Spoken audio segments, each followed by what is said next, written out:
আসসালামু আলাইকুম, স্বাগত জানাচ্ছি আরটিভির দুপুরের সংবাদে। পুরোটা সংবাদে আপনাদের সাথে রয়েছে আমি মিস্টার সুজানা।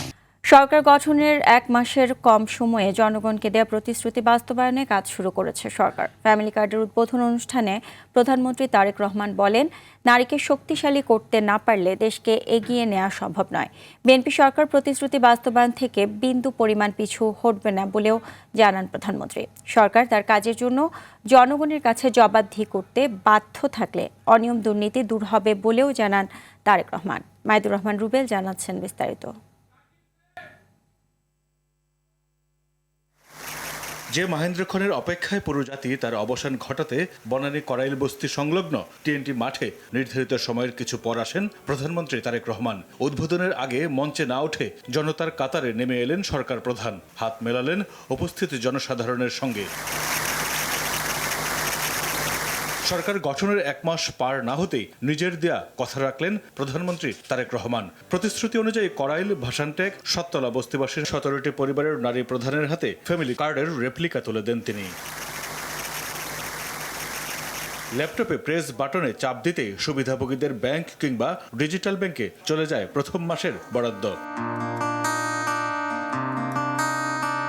সমাজ কল্যাণমন্ত্রী জানিয়েছেন, সামাজিক সুরক্ষা কার্ডের মাধ্যমে অতীতের সরকার 9-6 করলেও এবারে থাকছে না সেই সুযোগ। বিগত স্বৈরাচারের সময় যেভাবে তালিকা করে নিজেদের দলীয় লোকদেরকে কার্ড দেওয়া হয়েছে, সেগুলো থেকে বেরিয়ে এসে মাননীয় প্রধানমন্ত্রীর বক্তব্য হচ্ছে, যারাই বাংলাদেশের নাগরিক তারাই এই কার্ড পাওয়ার উপযুক্ত এবং সবাই কার্ড পাবেন। আর এইটি নিয়ে কোনো ধরনের রাজনীতি, দুর্নীতি করার কোনো সুযোগ নেই। প্রধানমন্ত্রী বলেন, দেশের অর্ধেক জনগোষ্ঠী নারী, অর্থনৈতিকভাবে তাদের স্বাবলম্বী করার উদ্যোগ নেবে সরকার। শিক্ষিত নারী সমাজকে আজকে আমরা অর্থনৈতিকভাবে এম্পাওয়ার করতে চাই, অর্থনৈতিকভাবে তাদের সচ্ছলতা গড়ে তুলতে চাই এবং সেই লক্ষ্যকে সামনে রেখেই বর্তমান সরকার গঠনের আগেই পরিকল্পনা গ্রহণ করেছে কিভাবে নারীদেরকে আমরা ক্ষমতায়ন করব, অর্থনৈতিকভাবে সচ্ছল করে গড়ে তুলব এবং তারই অংশ হিসাবে আজকে এই ফ্যামিলি কার্ড আমরা সমগ্র বাংলাদেশে পর্যায়ক্রমিকভাবে ইন্ট্রোডিউস শুরু করলাম। করাইল এলাকা, ভাসান্ট এলাকা এবং সাততলা, এই 3টি এলাকায় প্রায় 15,000 নারীকে এই কার্ডের সুবিধার আওতায় আজকে নিয়ে আসা হয়েছে। আমার সরকার পর্যায়ক্রমিকভাবে বাংলাদেশে যে 4 কোটি পরিবার রয়েছে, সেই 4 কোটি পরিবারের যারা নারী প্রধান, তাদের কাছে আগামী 5 বছরের মধ্যে ইনশাল্লাহ পর্যায়ক্রমিকভাবে সকলের কাছে আমরা এই ফ্যামিলি কার্ড নিয়ে যেতে সক্ষম হব ইনশাল্লাহ। তারেক রহমান বলেন, ফ্যামিলি কার্ডের মতো আগামী মাসে কৃষকদের কাছে পৌঁছে দেওয়া হবে কৃষি কার্ড। কৃষক কার্ডের কাজও আমরা শুরু করেছি ইনশাল্লাহ। ঠিক আজকের এই অনুষ্ঠানে আমরা যেভাবে 37,000 মানুষের কাছে, 37,000 নারীর কাছে আমরা ফ্যামিলি কার্ড তুলে দিতে সক্ষম হয়েছি, ঠিক একইভাবে আগামী মাসের ভেতরে আমরা কৃষক ভাইদের কাছেও, বহু কৃষক ভাইদের কাছে আমরা কৃষক কার্ড তুলে দিতে সক্ষম হব ইনশাআল্লাহ। অনুষ্ঠানে মন্ত্রিসভার সদস্য, বিদেশি কূটনৈতিক, জাতীয় ও আন্তর্জাতিক উন্নয়ন সহযোগী সংস্থার প্রতিনিধি ও দেশের বিশিষ্ট নাগরিক সহ বিভিন্ন শ্রেণী পেশার মানুষ উপস্থিত ছিলেন। সবার আগে Bangladesh. Maidur Rahman Rubel, RTV, Dhaka. Family card নারীদের একটি ক্ষমতা, যার মাধ্যমে তারা মাথা উঁচু করে দাঁড়াবে বলে মন্তব্য করেছেন এলজিআরডি মন্ত্রী মির্জা ফখরুল ইসলাম আলমগীর। বলেন, পর্যায়ক্রমে নারী প্রধান প্রতিটি পরিবারই ফ্যামিলি কার্ডের আওতায় আসবে।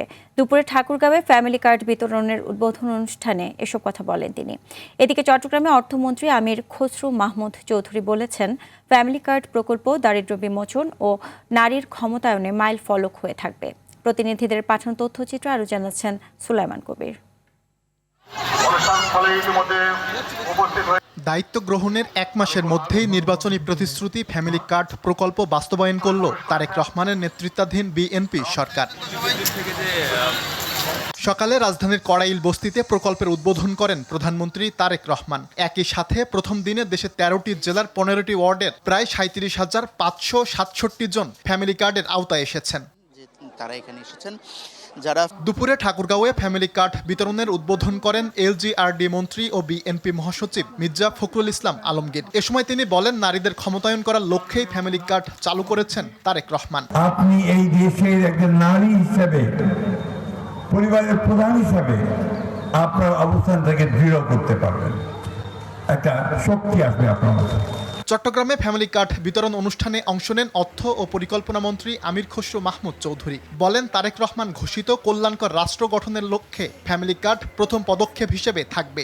বহু কাজ করেছি, কিন্তু আজকের মতো যে অনুভূতি, যেটা আমাকে মানসিকভাবে আমার রাজনৈতিক জীবনে আমার যে কর্মকাণ্ড তার মধ্যে এটি একটি মাইলস্টোন হিসেবে আমার জীবনে থাকে।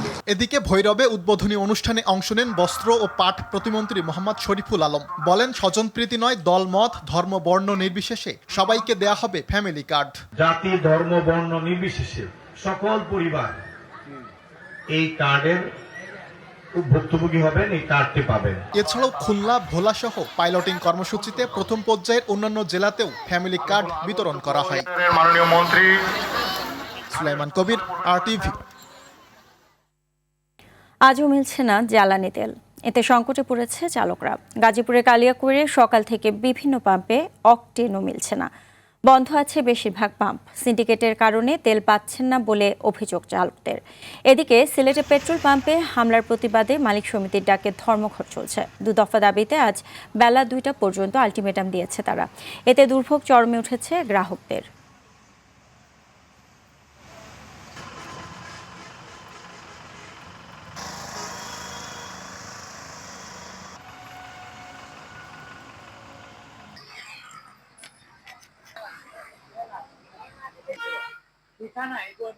বাংলাদেশে মজুত আছে তেল, তারপরও এই তেল দিচ্ছে না। হ্যাঁ, এরা অথজা মানুষকে হয়রানি করছে। সরকার ঘোষণা দিচ্ছে তেল মজুদ আছে, আমরা তেল পাচ্ছি না, যে গাড়ি নিয়ে বসে আছে। তাহলে সরকারের কথার সাথে এই কথা তো মিললো না। পাম্পে আসলে দেখি পাম্প বন্ধ থাকে, পাম্পের মিটার বন্ধ, পাম্পে তেল দিচ্ছে না। এটা কারণটা কি আসলে বলতে পারি না আমরা। বিদ্যুৎ জ্বালানি নিয়ে অতীতেও সংকট ছিল না, বর্তমানেও নেই। যেটুকু উদ্বেগ উৎকণ্ঠা মানুষের মধ্যে কাজ করছে তা শিগগিরই কেটে যাবে। দুপুরে সচিবালয়ে এসব কথা বলেন বিদ্যুৎ, জ্বালানি ও খনিজ সম্পদ প্রতিমন্ত্রী অনিন্দ্য ইসলাম অমিত। তিনি বলেন, ভারত থেকে গড়ে প্রতি মাসে 15,000 টন জ্বালানি আসছে। তাদের অনুরোধ করা হয়েছে আরও বাড়ানোর জন্য। এ সময় এখনই জ্বালানি বা বিদ্যুতের দাম বাড়ানোর কোনো পরিকল্পনা সরকারের নেই জানিয়ে প্রতিমন্ত্রী বলেন, যুদ্ধ দীর্ঘায়িত হলেও দেশে কোনো সমস্যা নেই। আগামী মে পর্যন্ত জ্বালানোর মতো জ্বালানির মজুদ রয়েছে। অকটেন এবং পেট্রোলে তো কার্যত কোনো সংকট নেই। আপনারা জানেন, পেট্রোল কার্যত পুরোটাই আমরা বাংলাদেশেই আমরা নিজেরা উৎপাদন করি, আমরা পরিশোধন করি। আমরা মূলত জ্বালানি আমদানি নির্ভর করি আমরা ডিজেলের জন্য, ফার্নেস অয়েলের জন্য। জ্বালানি এবং বিদ্যুৎ নিয়ে সাম্প্রতিক অতীতেও কোনো সংকট ছিল না, এই মুহূর্তে কোনো সংকট নেই আল্লাহর রহমতে। ইরান ইসরায়েল যুদ্ধ প্রসঙ্গ। মধ্যপ্রাচ্য থেকে তেল রপ্তানি বন্ধ করে দেওয়ার হুমকি দিয়েছে ইরান। পাল্টা প্রতিক্রিয়ায় ইরানে 20 গুণ শক্তিশালী হামলার হুঁশিয়ারি দিয়েছেন মার্কিন প্রেসিডেন্ট ডোনাল্ড ট্রাম্প। যুক্তরাষ্ট্র নয়, যুদ্ধের সমাপ্তি টানবে ইরান, জানায় দেশটির সামরিক বাহিনী Islamic revolutionary guard corps IRGC। এর আগে হরমুজ প্রণালী দিয়ে যুক্তরাষ্ট্রে ও ইসরায়েলের কোনো তেলবাহী ট্যাঙ্কার চলাচল করলে তা প্রতিহতের কথাও জানায় IRGC। আরও জানাচ্ছেন ইমতিয়াজ আহমেদ। এটি ইসরায়েলের বাণিজ্যিক নগরী তেল আবিবের দৃশ্য। যুদ্ধের 11তম দিনে ইরানের ব্যালিস্টিক মিসাইলের আঘাতে এভাবেই কেঁপে ওঠে তেল আবিবের হোলন শিল্পাঞ্চল। এদিন ইসরায়েলে ক্লাস্টার বোমাসহ একাধিক ব্যালিস্টিক ক্ষেপণাস্ত্র নিক্ষেপ করে ইরান। ইসরায়েলের বেত শেমেশের একটি স্যাটেলাইট স্টেশনও সফলভাবে ধ্বংস করার দাবি করে IRGC। শুধু ইসরায়েলই নয়, হামলা চলছে মধ্যপ্রাচ্যের মার্কিন ঘাঁটিগুলোতেও। বাহরাইনের একটি তেল শোধনাগারেও হামলা করেছে ইরান। ইরাকের কুর্দিস্তানের এরবিল বিমানবন্দরের কাছে মার্কিন ঘাঁটিতেও ড্রোন হামলা চালায় ইরান। মার্কিন সংবাদ মাধ্যম CBS জানাচ্ছে, এ পর্যন্ত যুক্তরাষ্ট্রের 11টি MQ-9 ধ্বংস করেছে ইরান। যুক্তরাষ্ট্র ও ইসরায়েলও কয়েক ঘন্টার ব্যবধানে মধ্য ইরানে পাল্টা হামলা চালায়।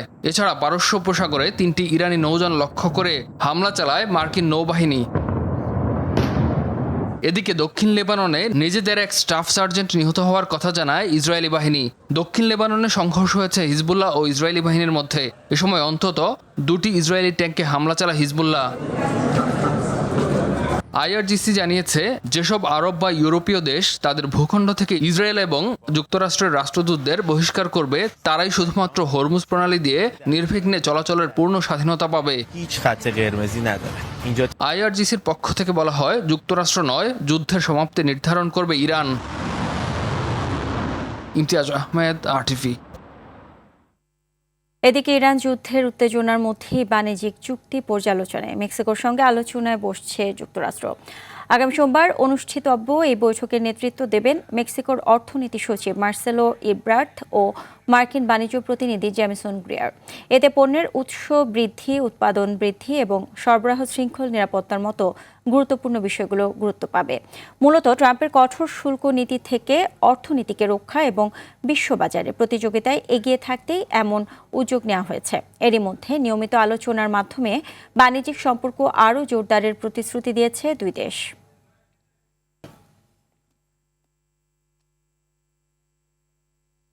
কবর থেকে মরদেহের কঙ্কাল চুরি করে মেডিকেল শিক্ষার্থীদের কাছে 15 থেকে 20,000 টাকায় বিক্রি করে এমন চক্রের 4 সদস্যকে 47টি মাথার খুলি ও মানবদেহের বিপুল পরিমাণ কঙ্কাল সহ গ্রেপ্তার করেছে পুলিশ।